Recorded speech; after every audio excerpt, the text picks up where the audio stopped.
Kembali bersama kami, Saudara. Kejaksaan Agung menerbitkan sprindik baru 3 kasus yang menyeret ex-Jampitsus usai penyerahan barang bukti dari Kortas Tipikor Polri. Usai menerima barang bukti dan berkas 3 kasus yang menyeret ex-Jampitsus, Kejaksaan Agung kemudian menerbitkan 3 sprindik baru untuk mengusut kasus dugaan korupsi tata kelola pasokan batubara PLTU, PT Asabri, dan PT Krakatau Steel. Kepala Pusat Penerangan Hukum Kejaksaan Agung, Anang Supriyatna, menyebut Kejaksaan Agung akan mempelajari berkas, barang bukti, dan tersangka yang ditetapkan oleh polisi di 3 kasus korupsi besar. Tentunya kan ini sprindik, kita sudah menunjukkan sprindik. Tersangka itu kan dikeluarkan dari sana ya. Nah tentunya kita pelajari, nanti penyidik ini kita buka, kita pelajari dulu. Berdasarkan barang-barang bukti yang ada juga sambil berlanjut ini, termasuk nanti kan kita belum menerima, ini yang baru kita terima kan dokumen-dokumen dan barang bukti, nanti juga tersangka kita terima. Yang jelas ya, kita akan mengecek dulu nanti dari barang-barang bukti, dari berita acara pemeriksaan yang berasal dari rekan-rekan penyidik Polri, termasuk barang buktinya, termasuk kan nanti akan kita pelajari kelengkapan Polri materinya, nanti di situ. Usai menyebut penerbitan sprindik baru 3 kasus yang menyeret ex-Jampitsus, Kejaksaan Agung kemudian menegaskan status hukum ex-Jampitsus.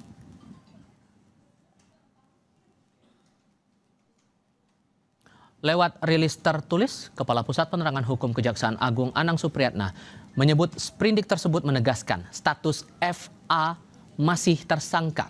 Hal itu didasari penetapan tersangka yang dilakukan sebelumnya oleh penyidik Kortas Tipikor Polri.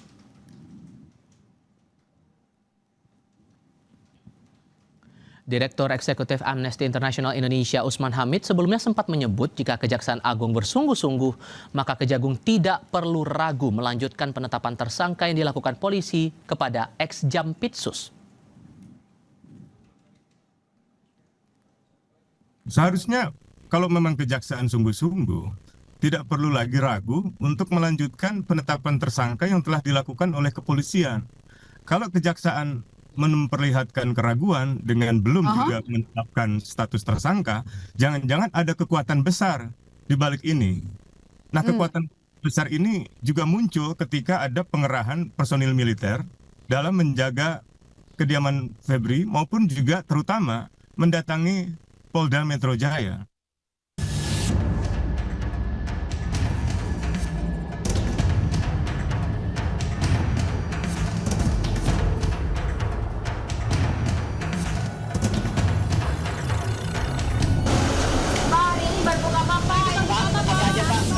Kejaksaan Agung telah menerbitkan 3 surat perintah penyidikan atau sprindik baru atas 3 perkara dugaan korupsi yang menyeret mantan Jampitsus Febri Adriansyah.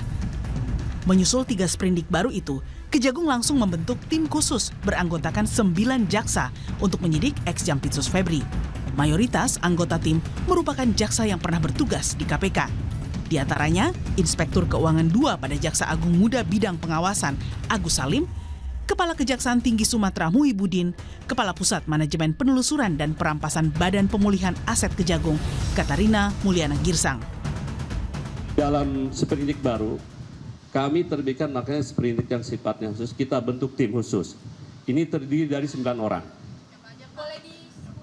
Yang jelas sebagian besar penyidik-penyidik ini yang berasal mantan alumni KPK. Jaksa-jaksa yang pernah bertugas di KPK.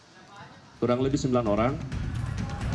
Merespons pembentukan tim penyidik khusus oleh Kejagung, pakar hukum pidana menilai profil anggota tim 9 yang dipilih tidak sedang menangani kasus yang sedang digali Jampitsus saat ini.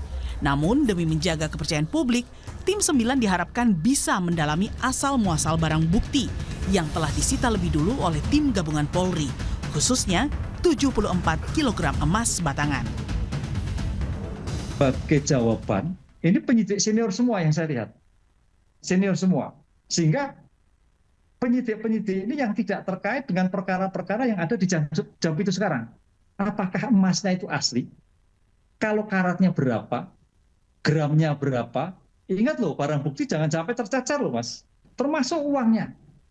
Karena era sekarang kan banyak hal yang kadang-kadang ternyata tidak seperti yang kita harapkan. Itulah sebagai bentuk tanggung jawab penyidik untuk bisa mengungkapkan kembali, menjelaskan bahwa bukti itu ada relevansinya dengan kejahatan yang sekarang disidik.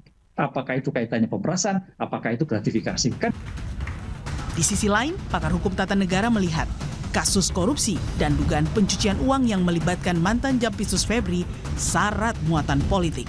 Sehingga penanganan perkaranya harus benar-benar mendapat pengawalan lembaga di luar Kejagung. Pertemuan-pertemuan yang dilakukan oleh Pak Prabowo dengan Kapolri, dengan Menhan, dengan Jaksa Agung. Nah, ini yang kita mesti baca nih. Perubahan-perubahan dari mau ditetapkan tersangka, terus kemudian tidak jadi waktu hari Jumat, kemudian dilimpahkan ke kejaksaan. Kita harus bacanya dengan helikopter view nih. Bahkan ketika Pak Sahroni dan kawan-kawan di DPR ingin membentuk tim seperti ini, saya kira publik boleh skeptis ya. Karena sekali lagi ini highly political. Sebelumnya, kasus dugaan korupsi dan TPPU yang melibatkan nama orang nomor 2 di Kejaksaan Agung itu didorong agar penyelidikannya sepenuhnya dilakukan oleh KPK demi menghindari tekanan konflik kepentingan di lingkungan Kejagung. Namun, Kejagung bersikukuh dan menjamin tim khusus bentukannya bisa bekerja profesional. Tim Liputan Kompas TV. Terpilihnya 9 penyidik jaksa yang pernah bertugas di KPK seakan menjawab keraguan publik atas independensi Kejaksaan Agung dalam mengusut kasus korupsi mantan Jampitsus. Mampukah ke-9 penyidik khusus ini mengusut tuntas 3 kasus korupsi dan TPPU atas tersangka Febri? Kita akan bahas ini bersama mantan Kepala PPATK Muhammad Yusuf dan peneliti Pukat UGM Zainur Rahman. Assalamualaikum semuanya, selamat sore dengan Tifal di sini. Waalaikumsalam, Mas. Selamat sore. Terima kasih semua sudah bergabung dalam diskusi kami kali ini. Mas Zainur, sudah ada tim 9 bentukan Kejaksaan Agung, disebut ini mayoritasnya adalah bekas jaksa KPK. Ini menjadi hal yang melegakan buat Anda atau ini justru jadi bagian yang meredam kritik yang muncul selama ini dari pengusutan kasusnya? Ya, saya lihat itu upaya untuk meyakinkan publik ya. Tapi mohon maaf kalau saya pribadi tetap belum yakin. Bagian mana tuh? Dulu memang mereka bertugas di KPK, sekarang mereka bertugas di mana? Mereka tetap merupakan bagian dari institusi kejaksaan. Mereka bekerja dan bertanggung jawab kepada kejaksaan. Potensi konflik kepentingannya masih tetap sangat besar. Jadi yang kita persoalkan dari awal tidak sekadar apakah tim penyidikan yang akan dibentuk itu mampu untuk membuktikan sangkaan yang kemarin sudah disematkan oleh kepolisian terhadap FA, tetapi juga bagaimana keharusan untuk membongkar jejaring FA di dalam tubuh kejaksaan itu sendiri. Korupsi sebagai organized crime, kejahatan yang terorganisir, jarang dilakukan sendiri. Sehingga kalau pengungkapnya, penyidiknya tetap berasal dari internal kejaksaan itu sendiri, maka konflik kepentingan susah untuk dihilangkan, setidak-tidaknya dari sisi persepsi publik. Yang kedua, Mas Tifal, menurut saya juga ini perkara dari awal sudah sangat problematik. Sekarang ada sprindik baru dari kejaksaan. Pertanyaan kami, terus kemudian sprindik yang dikeluarkan oleh kepolisian itu nasibnya bagaimana? Kalau seperti FA ini sudah ditetapkan sebagai tersangka oleh polisi, sekarang katanya ditetapkan tersangka juga oleh kejaksaan, apakah seseorang itu artinya disematkan 2 status tersangka? Tentu itu tidak mungkin ya. Atau misalnya sekarang ada sprindik untuk perkara yang sama oleh kejaksaan, sebelumnya ada sprindik yang sama oleh kepolisian. Apakah sprindik di kepolisian itu tetap hidup atau sudah dihentikan? Sehingga lazim nggak praktik itu? Sorry saya potong, karena begini Mas, kalau kita lihat alurnya, saat itu ditangani oleh polisi, si FA-nya belum diperiksa tapi kemudian sudah berstatus tersangka, lalu kemudian kasus dilimpahkan atau diserahkan, diambil alih ke Kejaksaan Agung dan sekarang diterbitkan sprindik baru. Lazim nggak praktik seperti itu? Sama sekali tidak lazim ya. Mau dicarikan dasarnya di undang-undang apa, pasal berapa, tidak bakalan ketemu. Karena itu memang aneh, menyerahkan perkara di tengah jalan di proses penyidikan. Kalau sudah P21 dituntut oleh kejaksaan, ya itu yang betul sesuai dengan KUHP. Penghentian penyidikan misalnya, kalau misalnya di Polri harus dihentikan penyidikannya, penghentian penyidikan diatur dalam KUHP yang baru. Pasal 24 ayat 2 di sana ada kriterianya, misalnya tidak cukup alat bukti atau bukan peristiwa pidana atau demi hukum atau meninggal dunia, daluarsa dan lain-lain. Nah sekarang kan kita cari alasan untuk menghentikan penyidikan di kepolisian itu apa? Demikian juga kalau sampai ada 2 penetapan tersangka, 1 di kepolisian masih aktif, satu di kejaksaan baru. Kan ini double jeopardy. Oke. Jadi ini menurut saya kekisruan-kekisruan yang sangat tidak perlu karena adanya pengalihan perkara di tengah jalan. Kecuali kalau perkara ini diambil alih oleh KPK, itu baru boleh. Sedangkan kalau diambil alih oleh kejaksaan dalam tanda kutip, secara hukum menimbulkan persoalan-persoalan hukum yang memberi celah untuk disoalkan oleh tersangka. Kalau kemudian melihat dari pasal yang dijerat, Pak Yusuf, salah satunya ada tindak pidana pencucian uang. Kita paham juga bahwa dari barang bukti yang dikumpulkan ada 74 kg emas sama uang tunai beragam valuta asing. Nah, dengan jerat TPPU itu tadi, Pak Yusuf, apa yang paling utama harus diselidiki oleh 9 penyidik khusus ini menurut Anda? Pertama, kalau kita dari emas itu kan ada kewajiban bagi pedagang emas melapor kepada PPATK manakala ada transaksi 500 juta ke atas by cash dengan tunai. Itu kita cek dulu dari mana mas datangnya. Kedua, uang dolar itu kan bukan produk Indonesia. Ada namanya CBCC, mas. Jadi pembawaan uang lintas batas negara harus lapor pada Bea Cukai kalau jumlahnya 100 juta ke atas. Ini kan juga perlu ditanya kepada Bea Cukai, ada nggak laporan seperti itu? Kalau tidak, maka perlu ada introspeksi dari Bea Cukai. Pada saat X-ray, lewat X-ray, masa nggak kelihatan begitu banyak uangnya? Atau masih juga seperti itu? Ini juga PR bagi Bea Cukai, PR bagi PPATK. Nah, kemudian yang perlu disegerakan bahwa menggunakan jasa atau tangan PPATK mencari tahu aliran dana itu dari mana sumbernya. Kemana siapa pernah terjadi transaksi menyangkut nama-nama yang disebut di dalam berkasnya Pak Polisi yang sudah dikirim pada kejaksaan. Kemudian lagi kita lihat lagi bahwa dari rekeningnya masing-masing pihak itu akan kelihatan, Mas Tifa, pernah transaksi kemana saja, siapa saja terlibat. Nah, ini sebenarnya tidak sulit bagi PPATK kalau mereka segera bergerak dengan cepat karena PPATK punya kewenangan pemeriksaan. Nah, yang terakhir adalah perlu dilakukan segera pembekuan terhadap rekening-rekening yang diduga terafiliasi dengan semua pihak-pihak yang dicurigain terlibat dalam perkara ini. Itu yang penting sekali supaya aset-aset tadi baik itu uang maupun tanah apapun juga tidak bisa beralih kepada pihak lain. Sehingga menurut Anda tidak akan berhenti pada 2 tersangka yang sudah diumumkan itu saja ya, Pak? Ya harusnya tidak berhenti di situ. Kalau kita lihat ini kan ada yang mengirim, ada yang menerima. Mereka cuma di tengah mungkin. Parkir sesaat, kemana distribusi kemana lagi, dari siapa, pokoknya itu panjang itu. Kalau pengalaman saya pada saat ketua audit kasus Senturi itu sampai ribuan, mas. Cuma kita pilih-pilih yang mana kira-kira perlu untuk disegerakan. Tantangannya sebetulnya untuk membongkar jaringan ini seberapa sulit sebetulnya, Pak Yusuf? Ya, pertama tantangannya willingness, ada nggak keinginan ke arah situ? Kalau sebenarnya sudah ada, lembaga sudah ada, SDM sudah ada. Jaringan sudah ada, apalagi susahnya. Cuman kalau nggak ada willingness, ya susah, mas. Oke. Ekspektasi Anda, Mas Zainur, dengan tim 9 yang sudah dibentuk Kejaksaan Agung ini, kasus bakal diusut bakal gimana? Ya, karena realitasnya sudah dibentuk tim penyidiknya ya, tentu sekarang publik akan scrutinize tim 9 ini bekerja. Nah, tentu tim 9 ini tantangan terbesarnya bukan secara teknis hukum. Kalau dari sisi kemampuan mereka di dalam penegakan hukum sebagai penyidik, sebagai penuntut umum sama sekali tidak diragukan. Ini kan JPU senior ex KPK ya. Dulu mereka di KPK bertahun-tahun. Bahkan saya masih ingat nama-nama itu gitu ya. Tetapi kan bagaimana kemudian mereka harus benar-benar bekerja ya dengan sungguh-sungguh dan mampu melawan segala bentuk kanan. Ya, ini kan tantangannya bagaimana mengungkap jejaring di internal institusinya sendiri. Dan itu tidak akan mudah. Kemungkinan akan bertemu dengan ex atasannya, koleganya, bawahannya, akan bertemu dengan teman-temannya. Itu adalah tantangan-tantangan yang tidak mudah sehingga memang ini butuh pihak lain. Idealnya diambil alih oleh KPK, tapi kan itu sepertinya tidak mungkin terjadi ya untuk konteks saat ini. Maka supervisi dari KPK itu juga sangat dibutuhkan. Termasuk pengawasan dari sisi DPR RI untuk memastikan bahwa proses ini berjalan itu juga perlu. Tetapi setidak-tidaknya publik akan scrutinize ya, akan awasi kerja dari tim penyidik ini apakah mereka benar-benar sungguh-sungguh. Jangan sampai kasus misalnya ya, ada kasus yang terhambat seperti di kepolisian. Ketika kasus Firly Bahuri sampai sekarang sudah sekian tahun tidak ada rimbanya gitu ya. Karena Firly Bahuri juga merupakan mantan personel kepolisian dengan pangkat bintang 3 ya.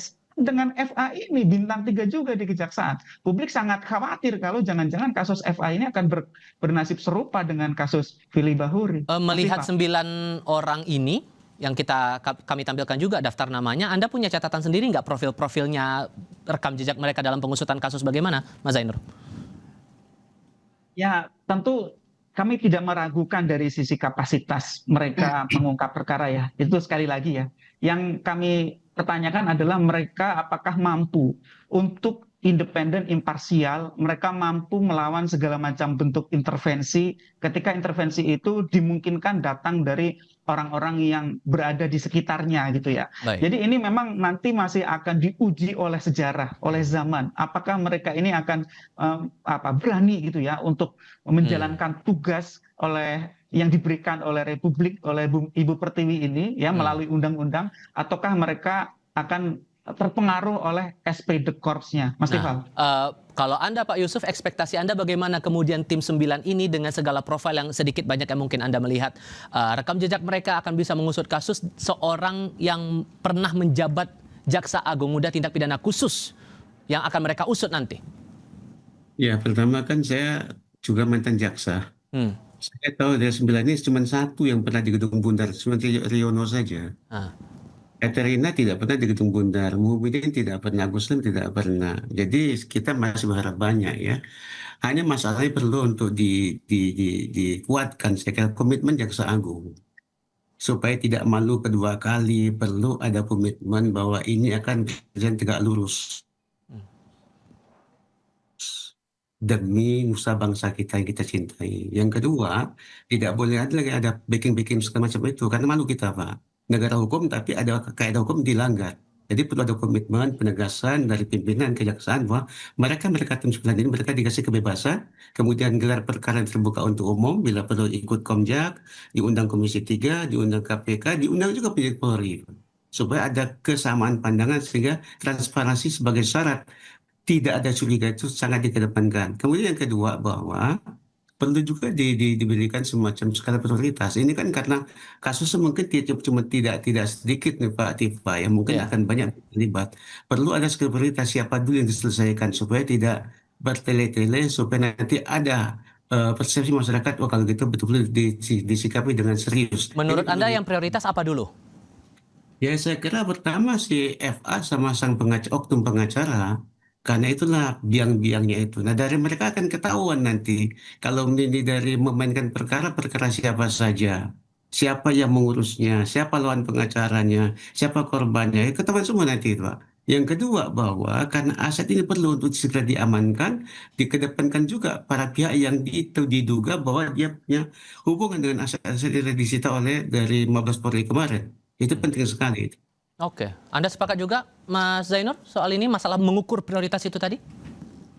Ya tentu ya, prioritas pertama tentu yang sudah ditetapkan sebagai tersangka jangan sampai lepas gitu kan.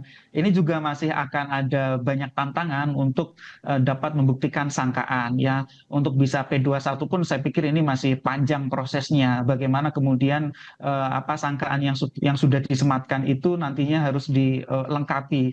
Kalau dari sisi TPPU mungkin relatif lebih lebih kuat. Karena apa? Karena kan ada harta-harta. Kalau TPPU itu kan tidak wajib membuktikan predikat krimnya. Selama sudah diketahui predikat krimnya, maka pembuktiannya nanti pada pembuktian TPPU-nya, dan sudah sangat terbantu dengan pasal 77 dan pasal 78 Undang-Undang TPPU. Nah, untuk tipikor itu tentu nanti apakah itu suap, apakah itu pemerasan, apakah itu gratifikasi, itu nanti akan ada tantangan tersendiri dari sisi pembuktian.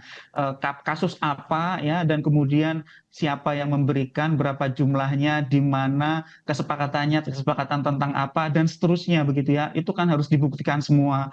Tentu sekarang semua harus bekerja dengan waktu. Misalnya untuk mengamankan alat-alat bukti ya. Meskipun alat bukti sebagian sudah dilakukan penyitaan, tetapi kan masih butuh alat-alat bukti tambahan yang lain gitu kan. Misalnya terkait dengan komunikasi digital ya. Komunikasi digital itu sangat penting di dalam pembuktian perkara suap ya. Kenapa? Karena semua komunikasi manusia modern itu biasanya menggunakan digital, meskipun misalnya dienkripsi atau menggunakan device tersendiri atau disamarkan, tetapi kan kalau bisa diamankan komunikasi digital tersebut, semua bisa diretrieve, bisa dipulihkan, untuk bisa dilacak kembali, diperlihatkan bagaimana komunikasi di antara para pihak itu. Kalau hanya berbasis kepada barang-barang yang telah disita, misalnya bentuk emas atau dalam bentuk uang, tentu di situ kemudian masih akan ada kesulitan, masih akan ada tantangan untuk Baik. membuktikan dalam konteks apa emas atau uang-uang itu diperoleh, dari siapa emas-emas itu diperoleh. Nah, ini bagaimana secara cepat juga ya penyidik harus bisa segera mengamankan barang-barang bukti yang terkait dengan pidana, juga yang paling penting dari sisi komunikasi digital. Dan saya pikir ini kan tidak berurusan dengan orang biasa, Mas Tifal. Ini berurusan dengan orang yang sangat paham hukum. Iya. Semua pihak ini kan pendekar-pendekar hukum sedang berhadapan gitu ya. Nah, ini kemudian akan uji mekanik gitu, Mas Tifal. Tantangan yang dirasa juga sama menurut Anda, Pak Yusuf? Singkat saja, Pak. Kalau saya pikir kalau dari segi hukum mereka jago-jago hukum, paham. Cuman intervensi saya yang perlu diantisipasi. Kemudian lagi kebebasan para jaksa 9 orang ini perlu dikedepankan, dijaga. Kalau mereka bisa bebas, ada komitmen dari pimpinan, saya kira ini tidak terlalu sulit. Tapi kalau intervensi itu bahaya, Mas. Kan misalnya ada penggantian tim atau nanti ada ancaman-ancaman dari karier sebagainya, itu yang perlu dikedepankan. Kalau seandainya bebas dari intervensi, komitmen pimpinan juga tinggi, saya kira insya Allah bisa cepat ini. Oke, Pak Yusuf, Mas Zainur, terima kasih banyak sudah berbagi pandangan bersama kami kali ini. Sehat selalu semuanya, selamat sore, Assalamualaikum.